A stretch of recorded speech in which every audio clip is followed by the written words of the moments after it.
Je suis vraiment en colère. Chérubin a été assassiné. C'était un assassinat politique. Il portait la voix du parti. Liwaya Chérubin Okende, c'est Félix Tshisekedi. Point barre. Fin commentaire. N'attendons pas demain. Lelo kaka. Pour mokolo oyo, nekonabiso chebe ya akufaki. Tout de suite, balobaki c'est Kabila. Alors aujourd'hui, disons aussi que c'est Félix Tshisekedi. Naye pour que Natalisa, ba félicitations na mwana ya ndeko Chérubin Okende, mwana naye Frida. Et je dirais quelque chose à Frida. La vie est dure. Même si papa était en vie, tu allais toujours sentir ces coups-là de la vie. Parce qu'à un moment, on a que toujours ma papou na yo pour que okede. Aujourd'hui que papa n'est plus, Frida, courage. C'est Tantine Bibi. Moto a kopé sa yo courage wana. Je t'aime bien. Na yebi yote na mona yote, mais je t'aime bien, Frida. Courage et félicitations. Oleli singa mokolo alobi. Ozwi poudre. Ok ko sopa likolo a photo a papa. Olakisi na mokili mobimba. Combien cet homme était si merveilleux pour ta famille, pour toi, Frida Okende. Na yebi na ngai yote, na moni kaka na internet, motonyo sera ko publier Frida Okende a screené. Donc c'est quelqu'un en fait qui a screené et a tindelinga. Et moi en fait, na sincérité o nazalaka nango, na part nanga na pensa qui n'a présenté encore une fois ba condoléances na famille Okende et na meka kopesa ba félicitations o esangani na pasi o esangani na mawa kotala lolenge ndeko na biso ya mwasi akeya lobi non papa me manque mais sa photo est là. Il a beaucoup fait pour nous. Je vais prendre juste la poudre natia likolo photo à papa nanga comme s'il existait encore. Courage à vous. Il faut encore foncer. Courage à votre maman. Isa kibino ozwa kimia na motema. Bozwa kimia na motema. Bota les sika information zoke de ko fuiter na aner. Déjà esengeli bande konanga ensemble na bino na sengi bino service parce que na ebi ke ba kongolo nyoso bazali kolanda biso tozana na matanga ya ba kongolo ba kufi na ngambo ya est ya République kuna na Goma na Nord Kivu totali sibino mokonzi na bango oyo akufi bisimwa natali sibino pe différence ezali entre bisimwa na bato bako na ebisi bino ke bisimwa azali lokola ndeko mwanda ntemi ya Congo Central mais ya azali lokola mwanda ntemi ya ngambo ya Goma kuna. Babika par rapport à la sécurité alimentaire au déjà bazali ko bongama pona ko bongisa bukanga lonzo lobby koma bisika ya diamba ndenge o talisi tout à l'heure de votre côté est-ce que le peuple congolais na ngambo na ye azali na posa ya eloko wana potesu kasi bato wana baza bandoki bato wana baza bandoki wana il faut tozala clair bato oyo bazosala ke bukanga lonzo ebanda koproduire badiamba baza bandoki parce que déjà tous on a des problèmes belé biloko kolia ezate je pense qu'il fallait tocha accent na biloko kolia pour peuple congolais bakoka kozala na santé malamu makambo na ekosimba te tokotelemela yango ekosimba te et tokobundisa bao nyonso bazokangisa que il faut baya ko produire jamba à la place ba produire masangu manyoko na biloko nyonso ya kitoko bukanga lonzo ekopesa biso Dynamique 5 qui voulons changer la méthode de travail de députés nationaux. Nous voulons être plus à l'écoute de notre peuple et assurer une représentation nationale de proximité. Tout ce qui touche à la vie du Congolais, nous sommes prêts à pouvoir affronter et aller partout où cela exige. Aujourd'hui donc, nous sommes à Bukangalonzo pour nous rendre compte de l'effectivité de cet investissement qui a été fait, consenti sur le dos du peuple congolais. Beaucoup de choses ont été dites et beaucoup d'efforts ont été déployés. Aujourd'hui, nous sommes venus voir, après les Sud-Africains, avec tout ce qui s'était raconté, qu'est-ce que les Congolais sont capables de faire? Est-ce que Bukangalonzo est parti? Bukangalonzo ne pourra jamais plus se relever. Nous avons la preuve aujourd'hui que les Congolais peuvent assumer leurs responsabilités. Ils peuvent aussi contribuer à ce que nous arrivions effectivement à cette suffisance, autosuffisance alimentaire. Le peuple congolais a besoin de manger, le peuple congolais a besoin de maïs, le peuple congolais a besoin de manioc, le peuple congolais a besoin des parcs agro-industriels qui lui donnent la suffisance ou l'accès à une bonne alimentation. Nous voyons donc qu'il faut encourager cet investissement et nous sommes devant des Congolais de bonne volonté mais qui sont confrontés à des difficultés d'opérationnalité. 1500 hectares ont été cultivés, nous voyons une production qui est en passe aujourd'hui d'être gaspillée si et seulement si le gouvernement de la République ne met pas beaucoup plus de diligence quant à ce. Donc c'est là que nous disons nous allons aussi assumer notre part de responsabilité en tant que représentation du peuple. Nous allons faire pression de toutes les manières possibles sur le gouvernement pour que le peuple congolais qui meurt de faim, ne puisse pas continuer de mourir de faim pendant qu'il y a une production qui est en train de pourrir inutilement. Donc c'est cela le message fort. Je suis ici entouré de mes collègues députés nationaux de la dynamique de 5. Je l'ai dit au départ, nous voulons une législature de proximité à l'écoute du peuple et nous allons continuer sur tous les aspects. Alors, honorable, non, qui rencontre en fait, que vous êtes venu par recommandation de l'honorable Matata Ponyo et les ministres. Non, non, nous n'allons pas verser si bas. Nous n'avons aucune mission, aucun mandat de Matata Ponyo. Il a été Premier ministre, il a géré à sa manière. S'il faut faire le procès Matata, ce n'est pas avec nous. Donc ceux qui veulent engager ce procès-là s'y engagent. Nous, nous sommes venus ici. Nous avons appris que Bukangalonzo était en difficulté. Justement, nous voyons que Bukangalonzo est en difficulté. Il y a des machines, des véhicules, des tracteurs abandonnés, cannibalisés. Ce n'est pas acceptable. Les responsabilités pourront être établies. Mais nous avons également appris qu'il y a des Congolais de bonne volonté sous l'impulsion du ministre actuel de l'Agriculture et nous constatons que cette impulsion est en train de donner des résultats. Trêve de positionnement politique, nous voulons faire un travail profitable au peuple congolais. Voilà pourquoi nous disons nous devons nous en occuper. Et nous avions également appris que Bukangalonzo, de dire de certaines méchantes langues, que Bukangalonzo ne pouvait pas produire du maïs, le sol de Bukangalonzo n'était pas approprié. Mais aujourd'hui, nous voyons cette production, ça ne fait que nous rassurer. Ceux qui veulent comploter contre Bukangalonzo, spolier Bukangalonzo, vendre Bukangalonzo à une société canadienne pour produire du cannabis pendant que le peuple congolais a besoin du maïs, du manioc pour se nourrir, en tout cas, ces prédateurs-là, nous trouverons sur leur chemin et nous allons attirer l'attention du chef de l'État que pareille attitude ne va que décrédibiliser les politiciens congolais vis-à-vis du peuple congolais. Alors, si nous sommes en train de travailler pour l'intérêt du peuple congolais, nous avons à regarder dans la même direction avec ce peuple-là. Le peuple congolais a Kokiko Simbanini. Bon, Yambo Penza a reprécisé que Boyebi, dans l'Assemblée nationale, tu as bongo 500 députés. Mais tu as un groupe Nabiso dynamique de 5 députés nationaux, Otolingi to Tiapé et Lembo et Abiso. Marque Nabiso yako sale la musala oyo ya peuple congolais. Mingi bolanda kapé masolo na député. Émission moko to sali yango nan de konabiso moko na ko cité honorable Eliezer Tambwe. C'est dans la même philosophie.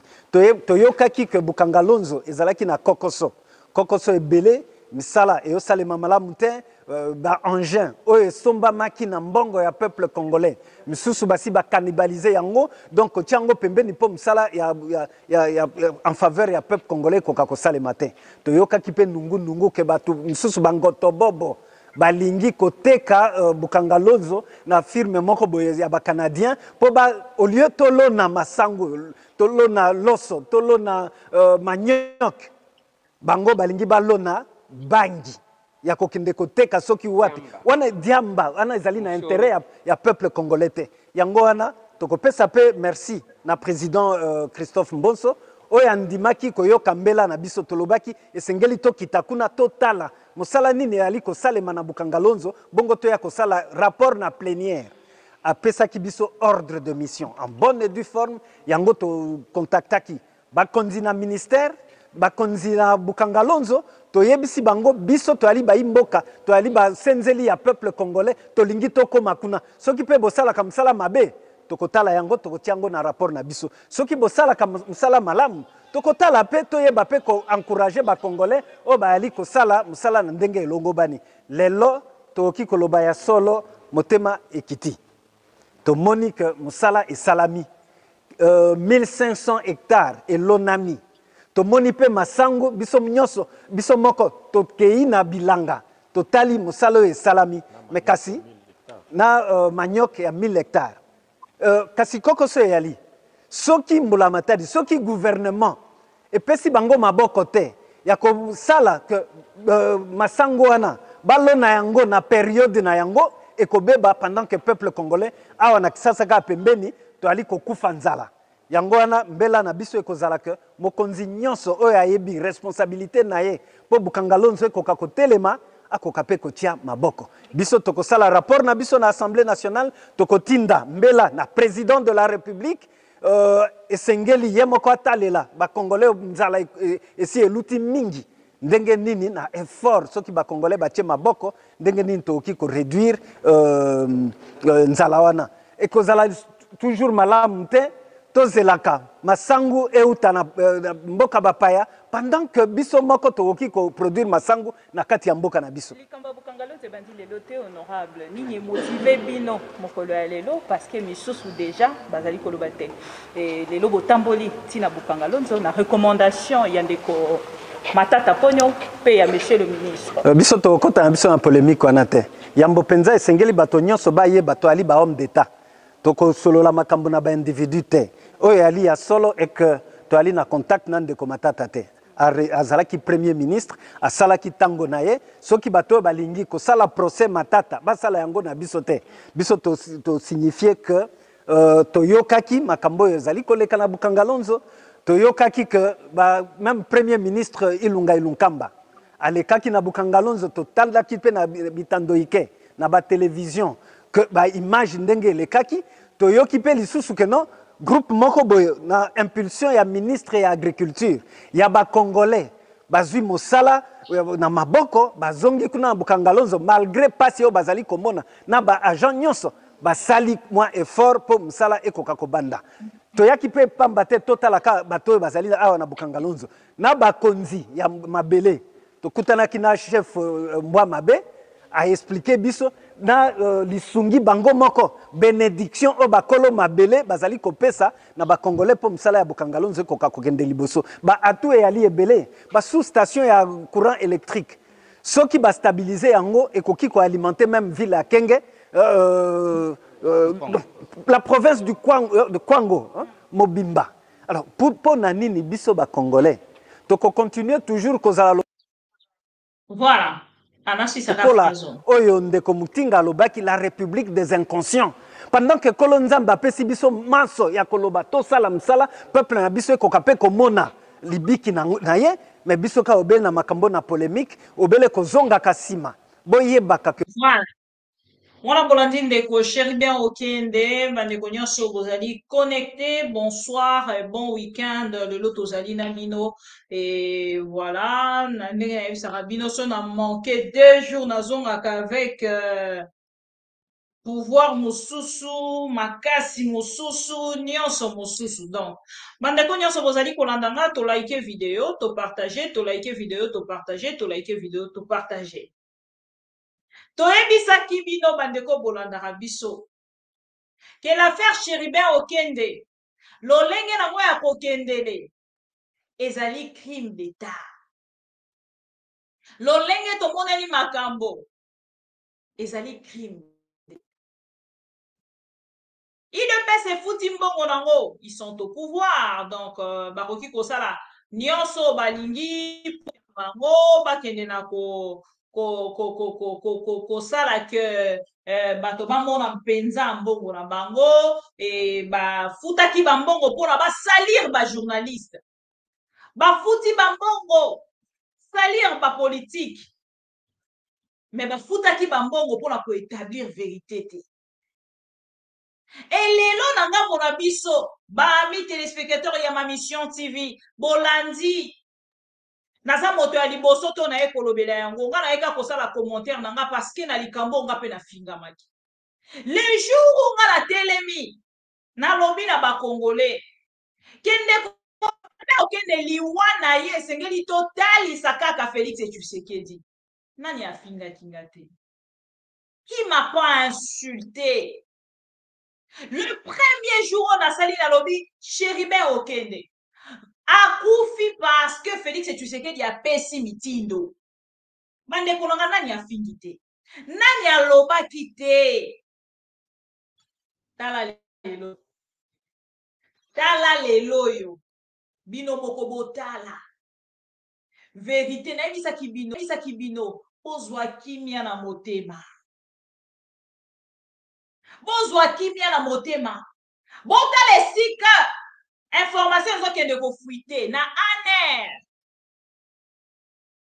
Déjà esengeli bandeko nanga ensemble na bino nasengi bino service parce que nayebi ke bakongolo nyonso bazali kolanda biso toza na matanga ya bakongolo bakufi na ngambo ya este ya République kuna na Goma na Nord Kivu totalisi bino mokonzi na bango oyo akufi Bisimwa natalisi bino pe différence ezali entre Bisimwa na bato bako nayebisi bino ke Bisimwa azali lokola ndeko mwanda ntemi ya Congo Central mais ye azali lokola mwanda ntemi ya ngambo ya Goma kuna. Bacondoléance na famille na ye na bacondoléance na bakongole nyonso oyo bazali kolela. E na ngambo mosusu na ye puke natalisa bafélicitation na mwana ya ndeko Chéribin Okende mwana na ye Frida. Et je dirais quelque chose à Frida, la vie est dure. Même si papa était en vie, tu allais toujours sentir ces coups-là de la vie. Parce qu'à un moment, on a que toujours ma papou na yo pour que aujourd'hui que papa n'est plus, Frida, courage. C'est tantine Bibi. Moto kopé sa yo courage wana. Je t'aime bien. Nayebi yote na mona yote, mais je t'aime bien Frida. Courage et félicitations. Oleli singa mokolo alobi. Ozwi poudre. Oke kosopa likolo a photo a papa. Olakisi na mokili mobimba. Combien cet homme était si merveilleux pour ta famille, pour toi Frida Okende. Nayebi na ngai yote, namoni kaka na internet, moto nyonso ako publier Frida Okende a screené, donc c'est quelqu'un en fait qui a screené et a tindelinga. Et moi en fait na sincérité o nazalaka nango, na part nanga na pensa qui n'a présenté encore une fois ba condoléances na famille Okende et na meka kopesa ba félicitations o esangani na pasi o esangani na mawa kotala lolenge ndeko na biso ya mwasi akeya lobi non papa me manque mais sa photo est là. Il a beaucoup fait pour nous. Je vais prendre juste la poudre natia likolo photo à papa nanga comme s'il existait encore. Courage à vous. Il faut encore foncer. Courage à votre maman. Je ne commente pas sur la situation. Yandeko bomoni reportage na uti kotali sabino o na sala na participant na reportage wana na ebaki quand même ndeko Okende et kotala o ekomeli ndeko Okende tokokaki ko imaginer ngora ba pouvoir nyonso sauf na pouvoir à Félix Tshisekedi. Je sais que même ndeko Okende yemoko soki moto akufa akanisa kata yemoko soki avandi olo bate na ndimete na kokai kokufa na pouvoir à Félix. Na pouvoir à Kabila autotraité qui des diables, oui, mais il y a Félix c'était. Même Ebembe soki ekanisaka, ndeko Chéribin okende azali kokanisa. Ce qui me fait mal dans cette histoire, ezali komona ndenge bato ba montaki ba kabale contre ba présentateur ya ba émission. Monsieur Pindi, soi-disant, monsieur l'avocat, est-ce qu'on peut commenter contre votre honneur? Moi, je ne peux pas laisser cette histoire. Que j'ai été insulté quand on a yambi poto na téléphone en direct.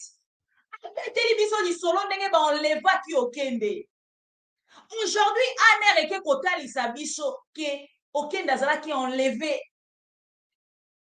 Il fallait qu'il information et puis en Afrique, na jeune Afrique que ba Congolais ba kene na kondima yango. C'est Congolais là à travers mon émission. Qui en direct. Et même maman Bibinga Naza prêt. Il y a quelqu'un qui témoigner sur ce qui s'est passé. Bisika moi je peux participer mais pas protéger nga. Pendant que tu passé en direct, Azali comme témoin, il y a enlèvement, il y a des Chéribin aucun de Bokolo allobi. Allô? Allô? Oui, bonjour maman. Azali en direct sur ma mission TV. Maman Bibi, mbote na yo, mbote na bakongomani nyonso.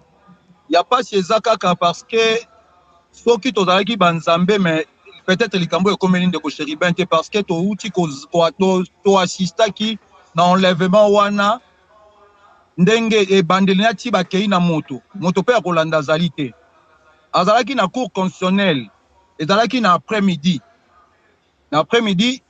aye na motuka na ye atelemisi yango na mopandi akoti na parking ya cour constitutionnelle bauti kobongisa sika aye atelemisi na mopandi wana bashege kutu nde bato basokolaka mituka pour ne pas dire bashege baye kolanda ye kosenga mo eloko ndenge ezalaka kaka azalaki na rapproché na ye rapproché akiti apesi bana na eloko biso teme toza kotala nga nautaki nazalaki na ministère ya budget et na secrétariat général ya budget napusani wana na ye napesi kulutu na ngai Chéribin Mbote tosololi na ye tosisi kosolola mwa moke toseki mpe mwa moke pendant mwa quelques minutes na longwe wana na ye kovanda na Villa Royal na ngonga moke na yoki bato nazalaki na Villa Royal na bimi toye wana tozomona nde bato baka kolongola ye baye wana boye il y avait 6 personnes en tenue civile et puis batiki pick-up na bango juste kuna kota maison de la France parce que tolandaki baki na pick-up moko ya pembe pick-up wana ya pembe ezalaki na ba garde républicain bamura oyo tobengaka bamura misato na chauffeur moko bamura baki na kati ya pick-up wana ya pembe ya pick-up ya pembe wana ya Land Cruiser baye bamenace bazwi basimbi c'est lui-même qui a conduit sa voiture bapesi volant motuka na ye menace tellement le ezosalama makambo wana ezosalama ezali na liboso ya cour constitutionnelle na liboso ya cour bazwi motoka bakei nango la bakei donc aussitôt nani garde na yake balandaki atate bato balandi mais biso tokoyeba ndenge nini ke pick-up ya pembe ezalaki wana parce que tolandi ngai na démarrer motuka na ngai nalandi tokomi ti wana nde tokomona bazwi motuka na ye moko moto azopusa la bakomi na liboso ya maison de la France bakitisi ye babwaki ye na nsima ale mura moko akiti aye azwi volant Chéribin nde bakei pasi yango wana tondimaki te kelo tokomona boye mais nous avons vite compris que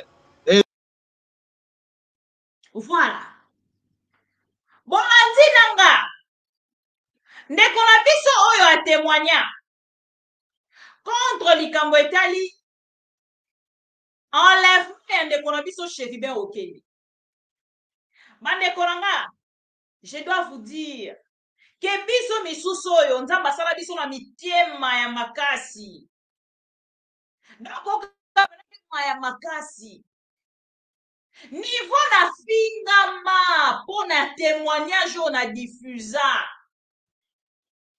M'a traité de tout par mes propres frères. Louba. Parce que toutes les personnes presque au bazaki ko commenter. Ezaki babi.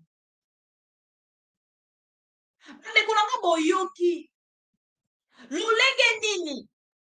Bande ko oyo. Bamonaka. Me baboya koloba. Parce que baeba ki karake mikolo ekomi na bongo. Mike muke ba iba enleva ki bongo. Salomon Escadela ba enleva ki bongo. Baeba ki karake tokoyo kaka sango azana demiap aza po ekomi na habitude. Les gens posent des questions. Bongo vidéo a filmé kité, bongo vidéo eza wapi. Les gens ont commencé même à m'appeler. Mais ça bise précision, likambango sikoyo. Et les gens commencent à me déranger au téléphone. Mais ce soukou ba komela na WhatsApp parce que quelqu'un commente mal. N'a mon importance ça pour répondre à été. Je dois quand même le dire pour la bateau nyon so babinga. Ceux qui déjà ont commenté ma baie, départ na yo kaka pour pas le bar moto arrêter décollage te. Ceux qui ont raté décollage les a crash. Na ko préféré na komaté. Lobi okoki ko capturer o bibi kapinga na lobaki. Asalaki, akendaki, azongaki. C'est mieux na commenter te. C'est mieux na répondre na message na été. Na tikala na silence o eloba kabila ke na kende ko commenter ya. Ndeko wana tango aleki l'émission nanga. Après juste commentaire wana na ye na lobaki non dossier à Chéribin okende nga na kotika te. Na ye kosala commentaire oyo. Bolanda. C'est Félix Tshisekedi. Je le dis, je le répéterai encore. Liwa ya Chéribin okende, c'est Félix Tshisekedi. Point barre. Fin commentaire. N'attendons pas demain. Lelo kaka. Pour mokolo oyo. Ndeko biso chebe ya akufaki. Tout de suite. Balobaki c'est Kabila. Alors aujourd'hui, disons aussi que c'est Félix Tshisekedi. Ouvrez vos bouches. Ouvrez vos bouches. Allez crier tous. Félix Tshisekedi. Le Kaba national. Ah ben oui. Disons tous que c'est Félix Tshisekedi. Parce que hier, on a dit c'est Kabila. Aujourd'hui, on ne peut pas masquer. On ne peut pas masquer une personne. C'est Félix Tshisekedi qui est au pouvoir aujourd'hui. Donc, c'est Félix Tshisekedi qui a tué Chéribin Okende. Vous êtes d'accord avec moi? Bon, Zouana, un exemple à Liboso. Vous avez l'agitation de PES Bazui. Babomi ne ko Chéribin Okende. Liboso na nous t'ont publié. Kende ko Chéribin Okende banda bokolo lobe aza komona. Boyo ka bato yi de pes et si bakangi ye. Bo kende na ba commentaire bato yi de pes. Et si bakangi ye banda lobby. Où est-ce qu'ils avaient eu cette information? Bazwa ki na wapi. Bisanga bino moko. Où est-ce qu'ils ont eu cette information? Na ba page na bango nyonso azu mukamate azu bakomi ko retirer tango ba monike. Pire komi babomi bakomi ko se retirer. Pourquoi vous retirez? Parce que bino bozali bilombe. Bino bozali ba CCC ko wazabanga kukungwendo bis. Bino boleki Joseph Kabila. Bo retirer pourquoi? Accepter que bobomi Chéribin Okende et bisika bozali sikoyo et sengeli bokende na ko assumer et loko eko boma bino bolingi victimisation boko boya ko assumer liwa oyo normalement soki to langi ezalaki ya Moïse Katumbi les jours ya marche vous avez vu to lakisaki bino comment batiraki na motuka ya Moïse Katumbi. Je vous ai montré des vidéos. C'est parce que nous, les Congolais, tobo sana rambango. Bakena na ko balola makamba marche wana. Soki tozalaki na justice ya solo. Bale bimi pe beti. Boko kanga nani. Ba enquête wana tonga ki to mona yango te. Soki masasi o ebetaki na garde du corps, boyebisanga bakobeta masasi, soki ezali bango moko bato aka ya opposition, pona kobeta na direction Moïse Katumbi baboma.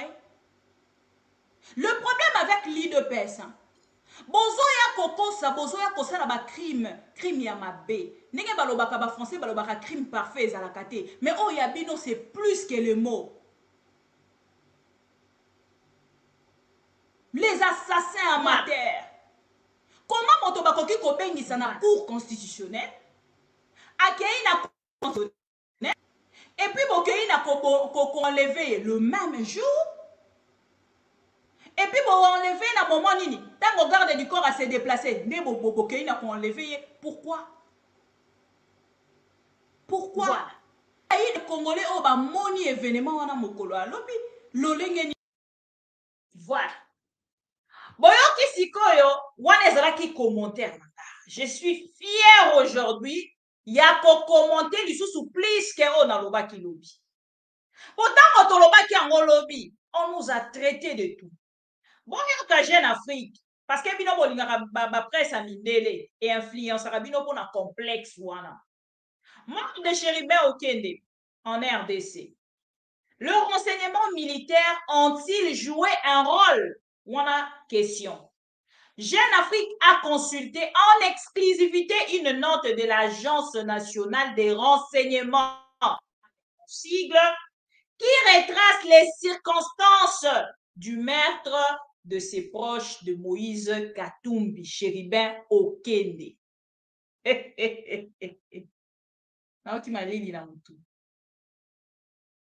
Bato que Félix Tshisekedi a tué.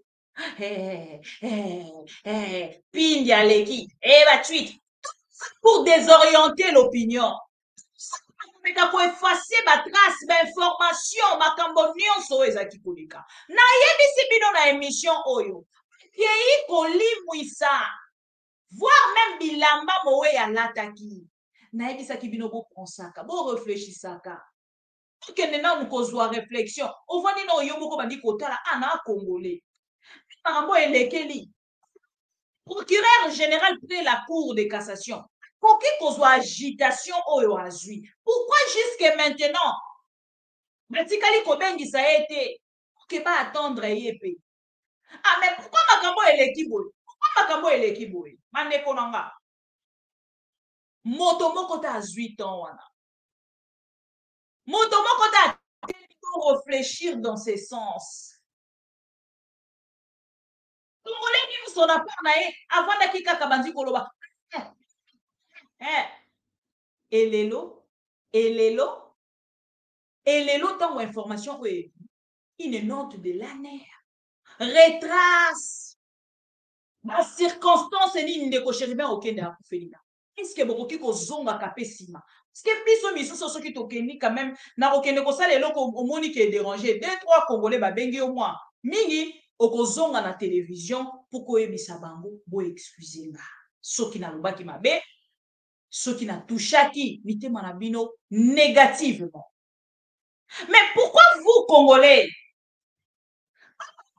si a passé à salité o ya IDPS bozonga kate pour que boya koyebisa biso mama bibi limbisanga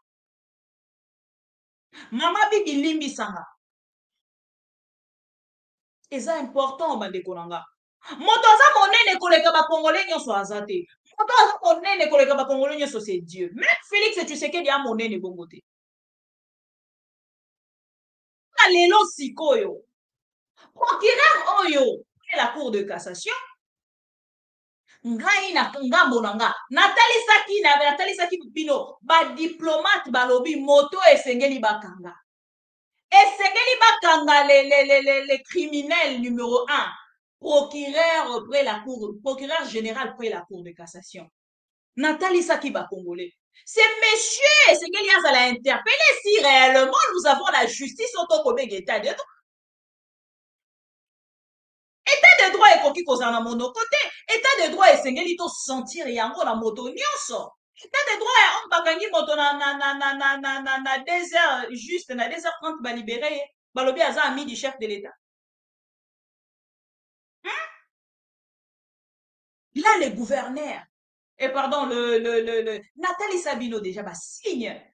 On a beau que Chéribé Okende, qui enlevé. Puis, ça va dire qu'une information que Chéribé ça a confié. Gouverneur de la ville a se déplacé. Quoi comme un Esikawan? Gentini Gobila Ayate. Esika kor ya Chéribé Okende Zaraki. Les amis ba signo. Quand ils ont la qui s'appelle que non. Moto babomie. Click na bango. Clan na bango, clan Fachi et Bomi. Gouverneur de la ville Ayate.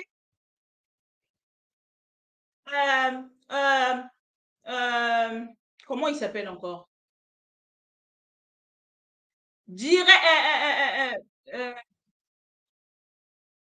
Général, il y a la police. Oh, ils ont Silvano Kasso à se déplacer. Oh, ils ont Kamba. Ville, province, à Kinshasa à l'époque. Ayate. Ah, Toko Kenena. Deuxième ou troisième mois. Depuis Ndeko Chéribin au Kenda Koufa. Batikali kopesa biso ata indice mon côté à part bande quoi bato les pauvres des Congolais chauffeurs na garde du corps babwaka bango kuna na prison tala lelo na moni ndeko Georges Kapiamba azobondela mama Denise et son excellence mama Denise yokela biso mawa mama toye kosenga yo na justice oyo kabiso mawa pona ba libérer moto a retweetaki dépense oyo ndeko Denise Nyake wasala bandeko botala niveau justice congolaise ekiti donc un maître avocat azokende kosenga pardon na Denise pour que ba libérer l'ins un congolais otoyebisaki bino mama Denise akangisaki pour que parce qu'il a retweetaki donc ça le roi na publié donc parce qu'on partageaki on a la publié bakangi likolo a Denise Nyake bozo mona niveau ya mboka esike komi là Félix Tshisekedi na yebisaki bino qu'il est à la base ya liwa ya ndeko Chéribin Okende nani andimaki on a déjà IDPS agitation oyo kaka IDPS ezwaki agitation oyo monsieur le procureur général près la cour de cassation azwaki agitation bato nyonso bakumisaka Félix Tshisekedi bazwaki agitation bazwaki komeka kotia information à lokuta contre ba journaliste bandeko boninga bayebisa bino lisunini. Il n'y avait pas d'autres informations, il n'y avait pas d'autres précisions nyonso ezalaki déjà polele et bato bazalaka na miso ya mosika oyo bamonaka mosika bomonaki les criminologues c'est papa nazongiseli bino lobaki nini bolanda Kabissa, vous êtes criminologue, hein, je rappelle. Oui. L'assassinat de Chéribin Okende. Aujourd'hui, tout le monde connaît quelque chose. Tout le monde parle autour de cet assassinat. Mais vous, vous êtes criminologue. Expliquez-nous un peu les faits. Ce qui s'est passé, cet assassinat. Un regard en tant que criminologue. Il y a la criminologie et la criminalistique. Et ce qui Je suis spécialiste des deux. Des deux. La criminalistique... Donc vous êtes bien mieux placé pour nous expliquer. Oui. Voilà. La criminalistique, c'est l'apprentissage de méthodes de récolte de preuves en matière pénale. La criminologie, c'est la science qui étudie les phénomènes criminels. Lorsque j'ai vu cette histoire très grave, extrêmement grave, je n'ai pas compris la réaction des gens. Je n'ai pas compris. Vous n'avez pas compris? Non, je n'ai pas compris. Je n'ai pas compris, par exemple, la réaction du procureur général. Qu'est-ce qu'il veut dire? Pourquoi il tient une conférence? Pourquoi il doit mettre sur la place publique les démarches préjuridictionnelles qui doivent rester secrètes? Nous sommes chez nous au Congo, à moins qu'on ait changé, nous sommes un système inquisitorial, c'est-à-dire le système dans lequel l'enquête et ses éléments sont secrets. Ils ne peuvent être connus que de celui qui fait l'enquête et de sa hiérarchie. Donc, j'ai été étonné, De voir les sorties médiatiques du procureur. Hyper surpris de voir le procureur général, et pas n'importe lequel, près de la Cour de cassation, le maître de l'action publique, exhiber ce type d'éléments sur la place publique. J'étais surpris et inquiet parce que lorsque on n'a pas encore découvert l'auteur des faits, on ne peut pas remettre sur la place publique le peu d'indices qu'on a, de peur de désorienter l'enquête. Regardez, allez. Expliquez-nous d'abord les faits. Je vous donne cours. On trouve le cadavre. On ouvre les fenêtres. Nous appelons ça le fenêtre. Je commence d'abord par soupçonner moi-même. Moi-même, moi l'enquêteur. Est-ce que je ne suis pas l'auteur de ces faits? Je dois justifier, moi, l'enquêteur, où j'étais, qu'est-ce que je faisais, pourquoi je ne pouvais pas être l'auteur, moi. Et si j'arrive à me soupçonner, qui je ne peux pas soupçonner? Personne. Donc tout le monde est suspect. Tout le monde est suspect. Voilà. Il ne peut pas se suspecter yemoko. Quand on a question oyo, le criminel Nabosani Kombo nae, Kabisa Atuni a préféré à qu'il ne soupçonner Bato Mosusu. Et bon, ça a très attention. Bato yo ba affiche à cette attitude, c'est ces gens-là en fait, ne bakendara na kosala likam. Parce que Motabo, il peut se soupçonner, directement, il soupçonne les autres. Et si réellement, ils ont qui en haut, les lombes et les procès, c'est banal. Les lombes et les procès, c'est banal. Bon, dans 3 mois après, depuis l'Iwa à moto, bande de se trouve en normal. Ce qui 2 mois après, si je ne me trompe pas, Bozo trouve en normal. L'Iwa à Cheribé Okene, et qu'il y a à côté à pays de pèse. Mingite mokie. Parce que oh basali, nangambo ya Goma, c'est plus que oh basala qui n'a négocié le Okene. C'est plus que oh basali n'a négocié. Bandeko ba kiti seli ba Congolais minduki. Ba bomi peuple congolais. Baza ko bunda boye penza na peuple quoi ba to bunda na M23.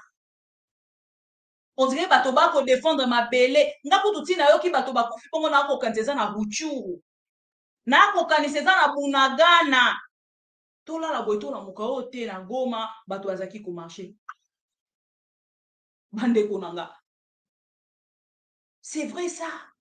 Oui. Total la information. Ba bomi même chef spirituel il y a église wana.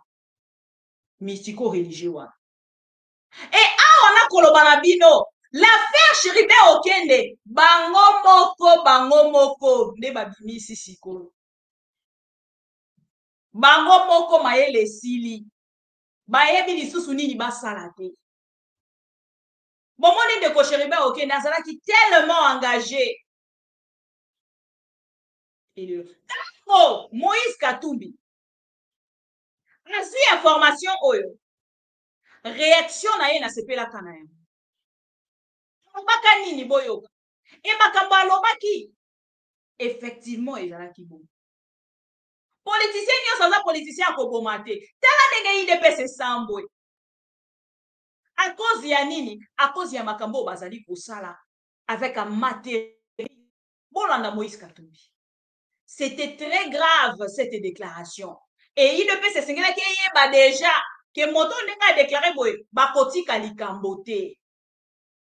Et awa toza sauvé des enquêteurs internationaux au Bayaki. Ceux qui va comme quitter pour awa bakoloba bien quelque part na yoki une note. C'est-à-dire un siko ba comme à niveau balingi ba sacrifier quelques têtes pour que va mettre un peu ko arranger dossier Cheribé Okende.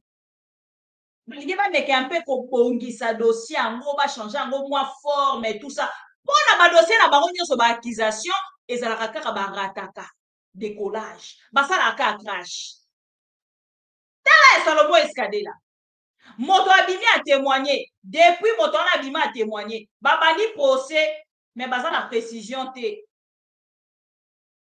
sur makambo bazosambisela moto tala dossier ya ndeko na biso Mike Mukebali depuis avocat na ye akei na kotinda message kotinda mokanda na cour te mokolo ya lelo bazoyeba lisusu te na parquet bazoyeba lisusu te lolenge nini bakende na dossier avandaka kuna tala ndeko na biso Jean-Marc Abund si bango alobi nayebisi bino ke toyibaka bopesa biso procès natandela bino makambo nyonso lolenge nini bayibaka bokende kosala baenquête boya kotuna nga mama papa makambo olobi ozwi yango wapi basote yango babika te yo fokende ka prison bakokatela ye 3 ans d'ici le 7 septembre trouvez-vous ça normal?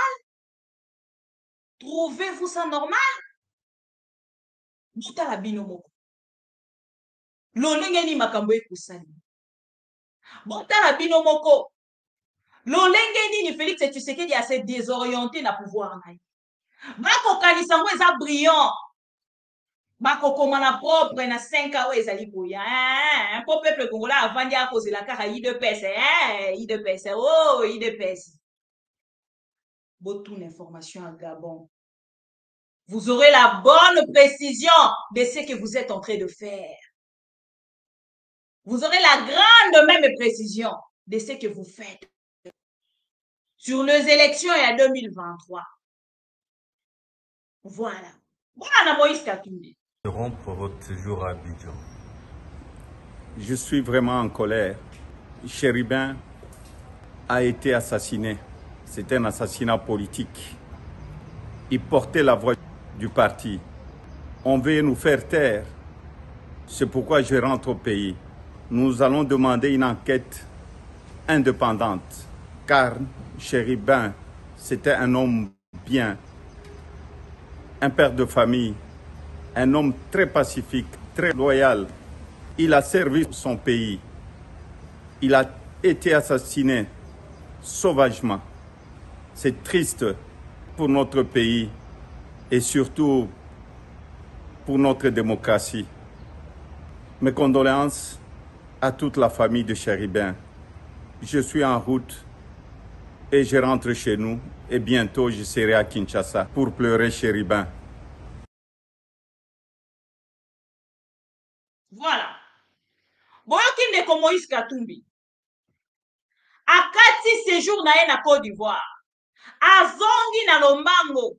Sali déclaration à lobby. Oyo ezali assassinat politique. Alobaki ye moko te. Ndeko Olivier Kamita tupa akei na koloba yango. Ye kuta kendaki plus loin que ça. A commenter atalisi a boko ebisanga que ensemble ezali na kati. Tango na ebisa kibino ils ont monté des choses. Ils sont prêts à tout parce que c'est leur pouvoir. La personne qui vient un exemple moko simple. Une fille, oya pasaka vi na emo bimba ya nzoto na kati ya paka juma. Kwa kata mususu $100 fois boyebi makambo lekaka na kati ya paka juma. Ndeko wana ya mwasi fois exploiter nzoto na ye poizo $100. Il se rencontre avec des gens ba pesi $500. C'est ça la biso une petite voice pour que to publier yango lela boye ça la scénario akoboya na ebisaki ote bibi wana fezala akomi kolia mbongo Katumbi komaro eko komonte bongo lelo siko biso na bino totunana biso na bino oyo aner document oyo ebimi na aner oyo ekotalisa ke Chéribin okende bakangaki ye bazwaki ye na mutuka na ye apres bakei na pembe apres bakei na ye na debia ngana yo moto tosali yango c'est vous et moi botala niveau ya matérisme et awa sikoyo bakomi koluka mwa tete moko wana asakrifie pour que va garder valeur et la justice. La justice élève une nation. Donc, moi, vous avez maman Bible c'est un proverbe. Merci beaucoup. La justice élève une nation. C'est quoi la justice, Yakongo? Justice Yakongo et Zawapi. C'est quelle justice? Au matin, midi, soir, bazako lukaka intérêt, il y a gouvernement. Peuple congolais koufi, nangamba goma bande kobolimbi sangana kobanda kozonge lango parce que ça me monte tellement na motema. Ole ba ya kopesa batu vraies informations. Ole ba ya ko condamner. Suite kaka ba même personne wana, babandi ko sambisa bango. Trouvez-vous ça normal? Ndeko na biso Olivier Kamital. Télémissa journaliste à l'obi. Non. Pour permettre yo tout na question comme ndeko Freddy isango na pesi mbote sika azali. Edi isango na pesi mbote. Nous voulons savoir qui sont les assassins de Chérubin et nous voulons savoir qui sont les commanditaires qui se cachent peut-être encore aujourd'hui. Nous voulons que toute la vérité soit faite. Il y va de la mémoire de Chérubin, il y va même de l'avenir de notre pays à 5 mois des élections. Vous réclamez comme les gouvernements de la RDC une enquête indépendante à laquelle sera associée des organisations internationales. Mais certains disent que Chérubin Okende n'était plus en bonne odeur de sainteté avec vous, donc personne n'est épargné jusque-là, et ce sont les enquêtes qui vont déterminer, qui vont aller dans un sens comme un autre. Comment vous réagissez? Non, je vous interromps tout de suite, Vous voudriez dire qu'ensemble, aurait assassiné Chérubin Okende qui ne serait plus en odeur de sainteté avec nous. Il faut arrêter avec ces extrapolations, c'est nauséabond. Dans un État, c'est les armes. C'est l'État qui contrôle les armes. Si l'État et le pouvoir du président Tshisekedi dit tout contrôler, alors c'est qu'il est commanditaire, parce que c'est eux qui tiennent les armes. Ce ne sont pas les opposants qui ont des armes. Mais si l'État et le pouvoir ne contrôlent rien, alors ils sont dangereux. Nous voulons que toute la vérité soit faite. Nous ne voulons pas une enquête, un simulacre d'enquête. Nous ne voulons pas que ce soit des enquêteurs choisis. Comme le gouvernement aime choisir les auditeurs de son fichier électoral entre des amis, nous voulons une véritable enquête. Nous en appelons à la MONUSCO, nous en appelons aux États-Unis, nous en appelons à l'Union européenne. Tous les partenaires qui disposent d'une expertise technologique, humaine, matérielle, pour identifier comment se sont déroulées les dernières heures de la vie de Chérubin, notre ami, eh bien, nous serons apaisés quand nous aurons identifié les assassins. Il ne faut pas verser dans les pures affabulations qui sont totalement nauséabondes. Voilà. Ndeko atelemela, atala même pas. Ketan mosusu Félix Tshisekedi ndenge azalaka facilement choqué, akoki ko interpeller ye, akoki ko yebisa bato na bango bakanga ye et tout. Bon tala lisusu aspect mosusu. Wana bango basali ba déclaration, bato ayi de pesa bazaka kotina bango, boloba. Basuki wana te, babandi likambo, natali saki bino baspect belé. Oyo ezalaki kotalisa ke gouvernement eyebi likambo. Bakei na ngambo na bango, bakei kozwa. Tala kaka procureur général près la cour de cassation a sali 2 fois. Oh babengi na kombo ya point de presse. 2 fois point de presse. A sali point de presse 2 fois. Après na part na ye alobi nini? Na part na ye a ko accusé qu'à 2 personnes. A changé même makambo alobaki lobi lelo ya lobi mususu lobi kuna ya lobi mususu. Basuki wana te, ba pousser ye. On a koloba matérisme. Ba ko pousser ye, ba yebise ba lobi non. Yebisa bango ndima tosala ka autopsie ya Congo. Bolandaki interview à maître Maître Laurent Onyemba. Nakati interview na ye. Atalisi alobi bakomi ko obligé. Famille boyi, elobi bo sala autopsie te. Biso to ko sala autopsie na Congo te. Te, to sala kaka, to sala kaka, to sala kaka. Balingi ba sala autopsie. Famille boyi. Ndenge famille boyaki scellé jusqu'à ce que ba avocat ba yekolo. Et na ngambo na bango batali wana te. Ba continuer kaka. Continuer kaka. Soluka ka basala kaka quelque chose. Ba keina ba. Donc on bato baza éparpillé tellement na kati ya réflexion na bango, na esika on ba koluka cible. Ba so ba journaliste mabe. Ba tiki ba yepa Moïse Katumbi, ba yepa famille, ba kei boye et tout ça. Et lelo.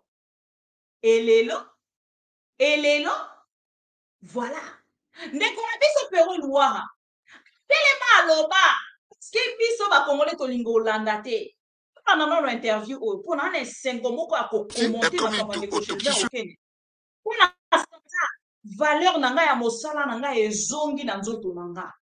Même ndeko pero Louara, il faut sentir penza que valeur ya mosala na ezongi na nzoto na ye. Tango na koyebisa bino ke balimwisi bilamba mowei. L'actualité en République démocratique du Congo et la question d'une autopsie pour Chérubin Okende, ce député de l'opposition, porte-parole du parti de Moïse Katumbi, retrouvé mort dans son véhicule dans les rues de la capitale congolaise il y a maintenant 2 semaines. Expertise légale pour laquelle sa famille demande que soient présents des experts internationaux, mais les autorités judiciaires congolaises semblent, elles, être un peu plus pressées. À Kinshasa, Pascal Moulegua. Maître Laurent Onyemba l'affirme. Les collectifs des avocats de la famille Okende a été saisi mercredi matin par les parquets de grande instance de Kinshasa-Gombe pour autopsier les corps du député gardés à la morgue de l'hôpital du Cinquantenaire. Nous désapprouvons ces mécanismes parce que cette autopsie est comme une autopsie sur commande politique et nous ne voulons pas, au nom de la famille, constater que, au-delà des points de presse qui vont dans le sens d'orienter l'opinion, qu'il y a encore une autopsie qui n'est pas certifiée sans la présence des experts internationaux. Nous avons exigé la MONUSCO, la France, les États-Unis et la Belgique. Jusqu'à preuve du contraire, toute démarche qui va dans le sens de précipiter cette autopsie ressemblerait à une orchestration de confectionner des enquêtes sur commande et dans le sens d'orienter l'opinion. Jean Paré-Réfi, le procureur a démenti avoir lancé la procédure pour l'autopsie. Il a déclaré avoir contacté les avocats pour des échanges au lendemain du dépôt de leur lettre de désapprobation. Les avocats de la famille Okende fulminaient contre les sorties médiatiques du procureur général près la Cour de cassation. Ils accusent ces derniers de faire diversion après avoir fourni les premiers éléments de l'enquête et désigné les gardes du corps de Chérubin Okende comme suspects. Côté gouvernement, des sources proches du dossier ont fait état de la saisine depuis plusieurs jours des différents pays pour la venue d'enquêteurs internationaux. La famille de Chérubin Okende a pour sa part dénoncé une lenteur de ces processus. Pascal Moulegua, Kinshasa, RFI. Il y a globalement 2 camps en Centrafrique. Voilà. Donc, Bolandi, bakomi ko pressé, autopsie, barcelé famille tellement. Et bango moko na ngambo na bango, bae ko zonga. Conscience zongi. Ote, à ce moment, tokende kasi kozwa, banani, comment on les appelle? Enquêteur wana kaka. Nzimbi kokende koza enquêteur, mais entre-temps déjà, sokoli mowei, yibi bilamba lataki, et voilà, batiki korka wana. Tresa makilani, nyonso esi sokolaki, kotisi korka wana.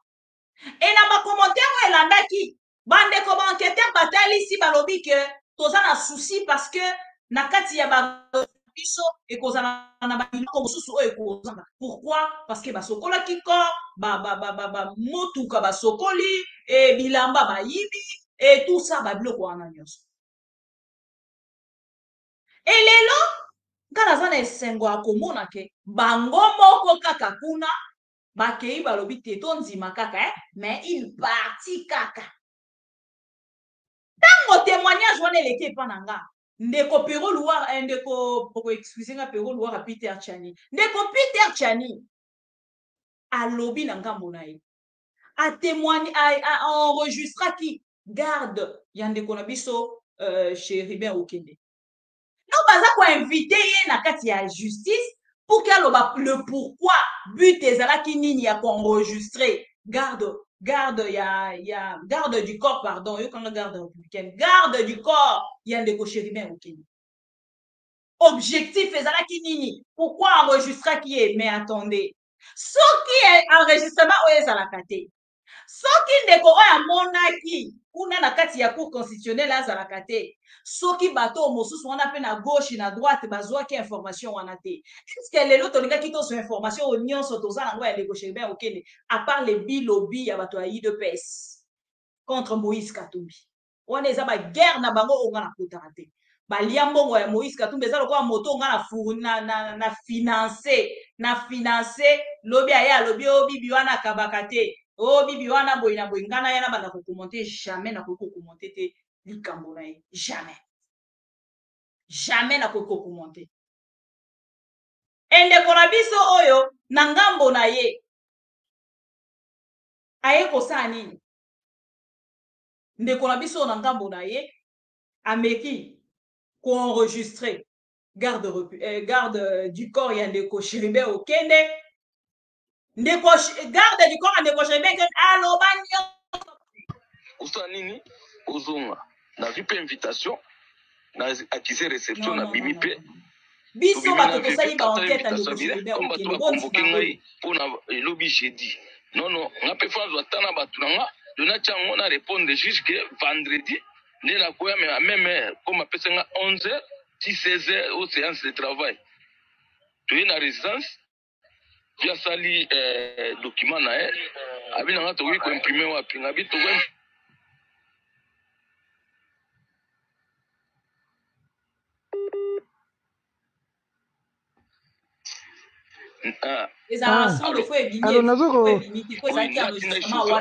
atini chauffeur na résidence ya Ipen atiki la père na ye loko moko kuna ne to bimiso mimbale to kompe na batetela to imprimer document to ye na cour constitutionnelle via ticket na parking a signé apesi nga document wana cour constitutionnelle na sakiti na mati na cour constitutionnelle na mati na salaki 10 minutes ndeko basignele nga kaka document na bima na parking via zate na tuni ba policier no kara ngo to bima ka bo malembe kara to bima malembe na bandi ko benga vie banda na bandi ko benga ndeko na ngai tililo téléphone ezo sonner mais via zo ma téléphone ndena ko benga CG bolingi tengi na iko informer comme ngamu na kinao zo document nazana nana document invitation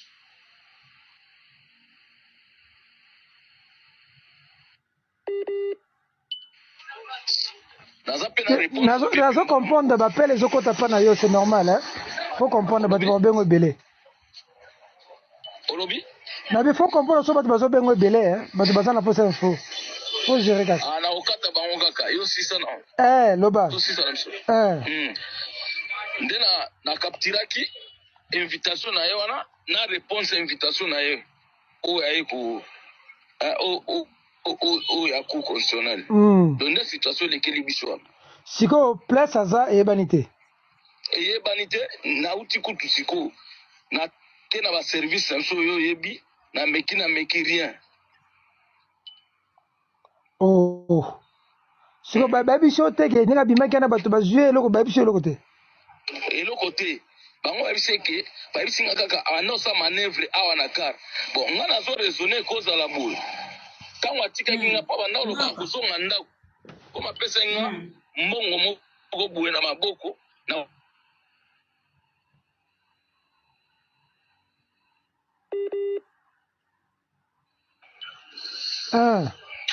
il faut ezala via sundolaki nga mpo amata pale nga nalanda ye nde bato wana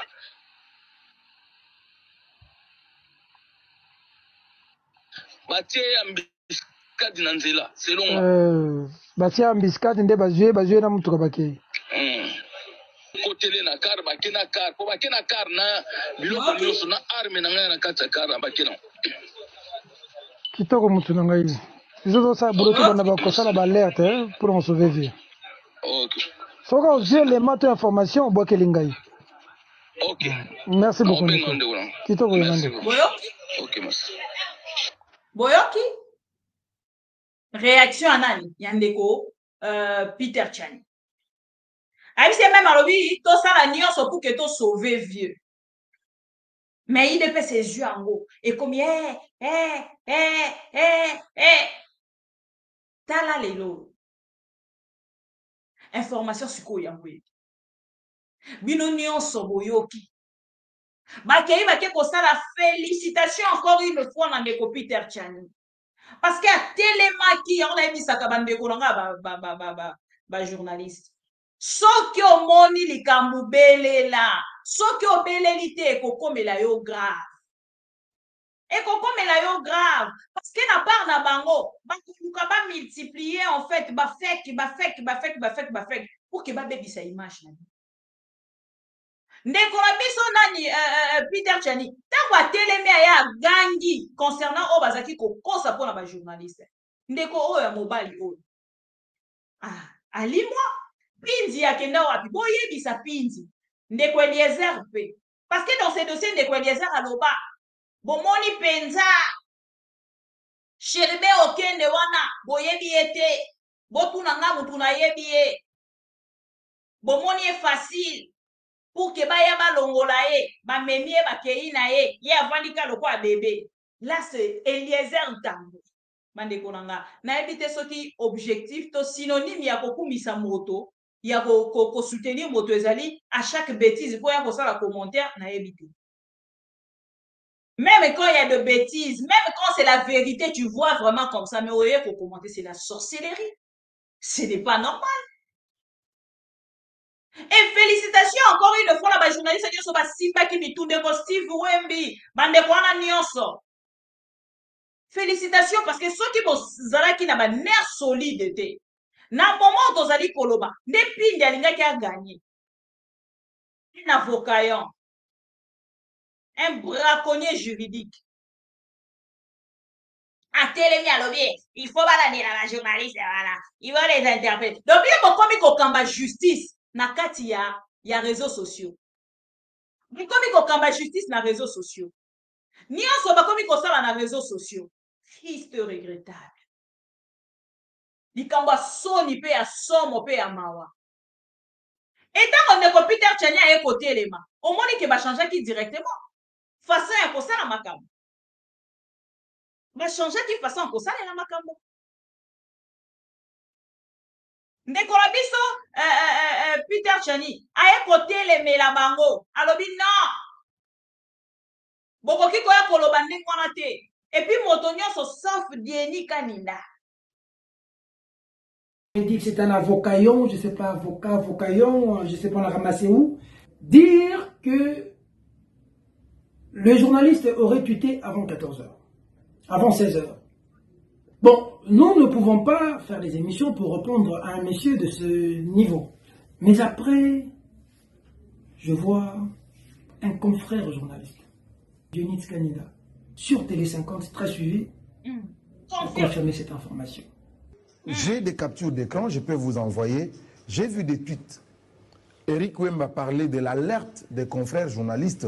Oui, effectivement, les confrères ont alerté d'abord Peter Chani à 14h19. Oui. Il a alerté. On a vu un tweet d'Élisée Odia à 14h34. Un tweet de Wemby à 14h39. Bon, à moins que tous ces confrères-là disent qu'ils ont été piratés ou c'est des tweets mais ça va vite quand même, hein? Voilà. Mais... Je l'ai appelé. Frère. Yorando Benga, frère. Yorando Benga. T'es Kosekate, Dionys. Kosekate. Là, je t'appelle comme un frère. Effectivement, comme un frère. Je viens de suivre sur Télé 50. Toi, tu es mon ami. Ouais. Toi et moi, on parle chaque jour. Quand Chérubin est mort, tu m'as même envoyé ton message de condoléances, cher frère. Ouais. Twitter est un réseau social connu de tous, public. Tu perdais quoi d'entrer sur mon compte Twitter pour voir mes tweets, au lieu de passer à la télévision pour saper mon image et mentir sur ma personne? mon frère. Wow. Tu as vu mon tweet à 14h. Quel tweet? Quand? Bon, déjà que moi, est-ce que Hollandi ou bien rapporté? J'ai suivi. Non, j'ai mis la télévision. J'ai suivi. Dionite, j'ai suivi que tu as dit que j'ai tweeté à 14h. Que j'ai tweeté la mort, l'enlèvement de Chérubin à 14h, bien avant que ben enlevé Chérubin. Tu l'as dit à Télé 50. Ici, je t'appelle vraiment en tant qu'ami parce que Taliban, c'est ça, c'est les histoires politiques. Nous, on est journalistes. Toi, tu es journaliste. Ça dit, toi et moi, on parle, même si les gens ne savent. Comment tu peux faire des choses que toi, tu sais que c'est pas ça? Et toi, tu es mon ami.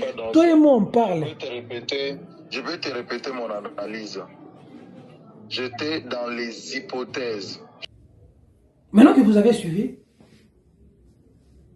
j'informe à tout le monde.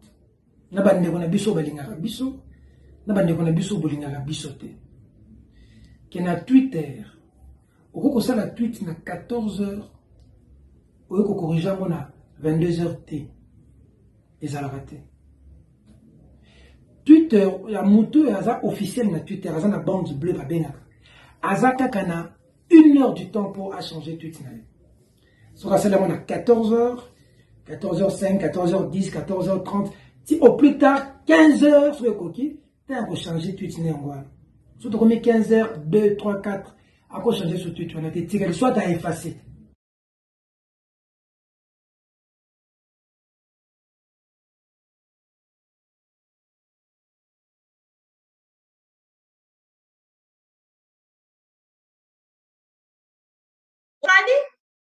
Ndeko Peter Chaniere ya asali recadrage lelo toza wapi, hein? Toza wapi aner lelo yo wana aza cité par Jeune Afrique nga nasali nani témoignage wana na diffusé lelo ye wana Jeune Afrique kende na Jeune Afrique soko s'abonner te kende na ko s'abonner. Un véhicule de couleur blanche du type Land Cruiser non immatriculé transporta 6 éléments en tenue militaire communément portés par les corps de sécurité de l'unité des MIAB ont débarqué sur les lieux et ont commencé à menacer l'honorable Okende de rester seul dans sa Jeep. Et 2 éléments sont rentrés dans la Jeep et l'ont forcé à démarrer. Bolanda témoignage wana, non? Bolanda témoignage nanga, non? Bolanda. L'ANER parle d'un décès consécutif à une asphyxie. Aucun ne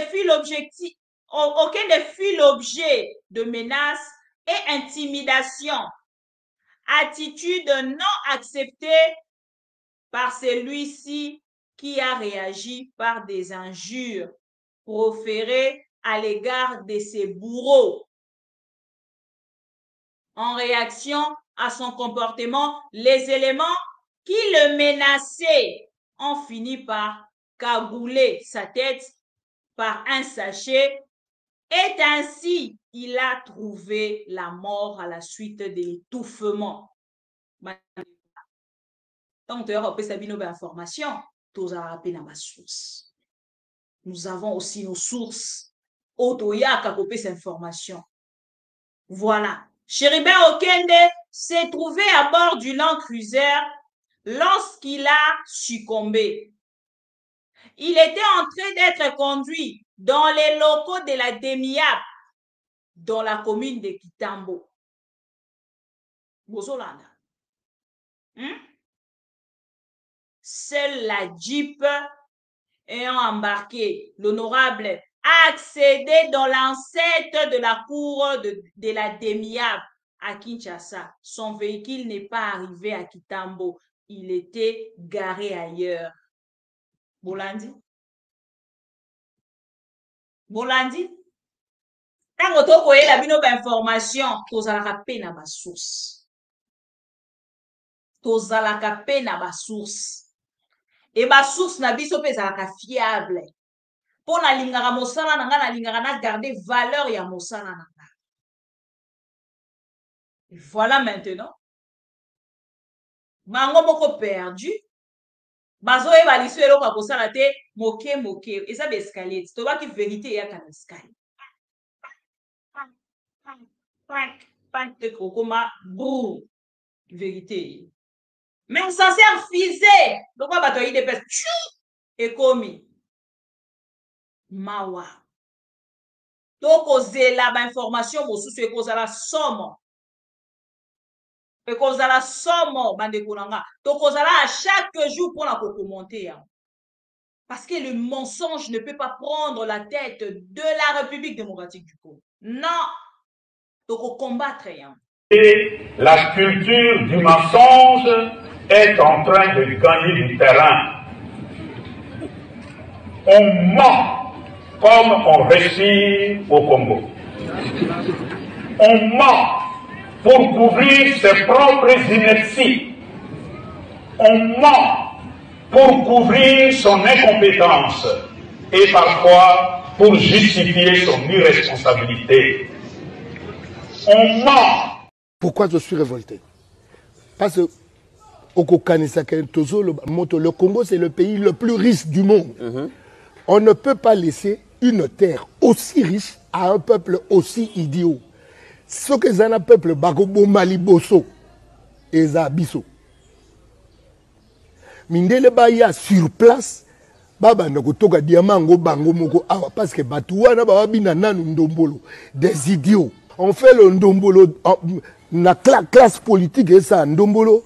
La classe qui se dit religieuse, et ça, Ndombolo, les artistes, Tika Bakolo Ndombolo, vous de la presse, vous êtes une ndombolique.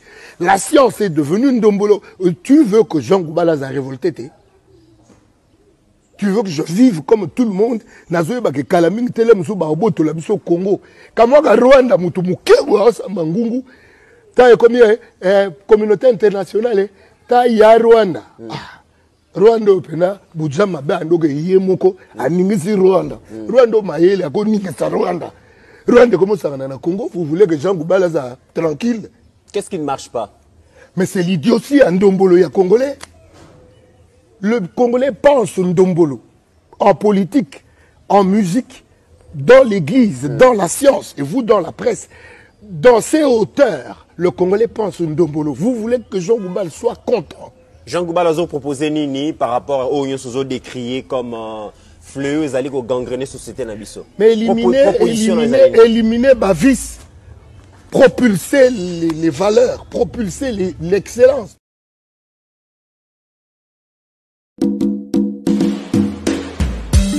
Tango bokoyoka nzembo yo, bokoluka bokanganga mutu na yembaki yango.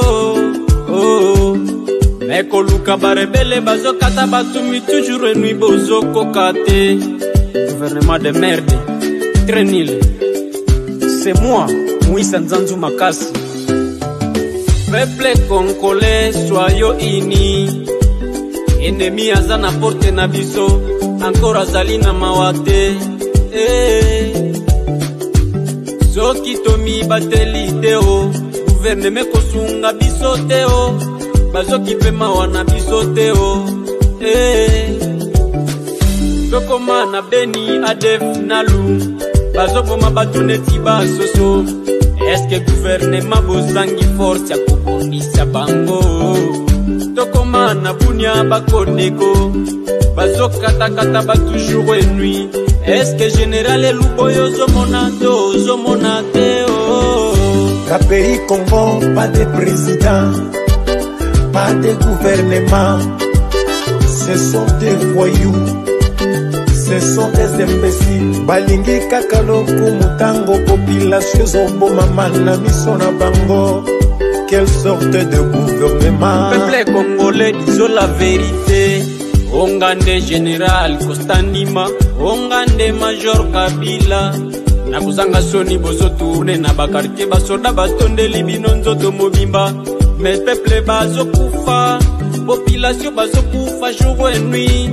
Bozo zanga kosunga bango, orke bango nde baleisaka bino mbongo na biso nde efutaka bino me bozoki mpe biso te o tozokufa neti basoso bozomibenga les gardes civils. Nous sommes des gens fatigués. Quelle sorte de gouvernement qui se quede voilà yoza présidente yoza parti vide. La pays Congo, pas de président, pas de gouvernement.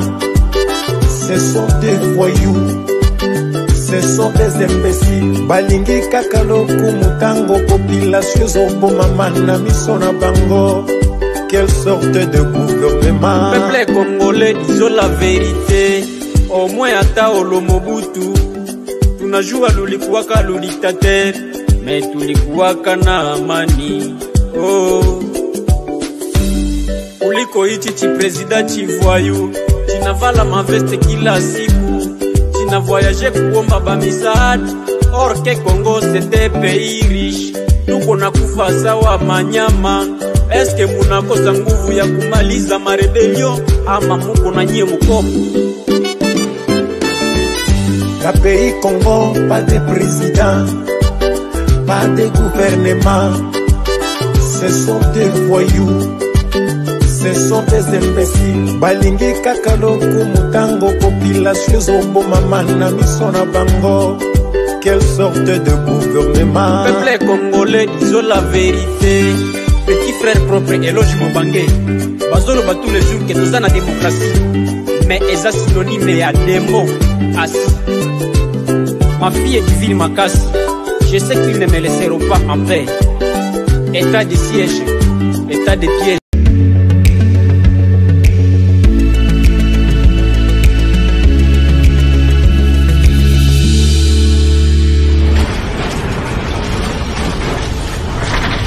Ma mission TV, le miroir du monde.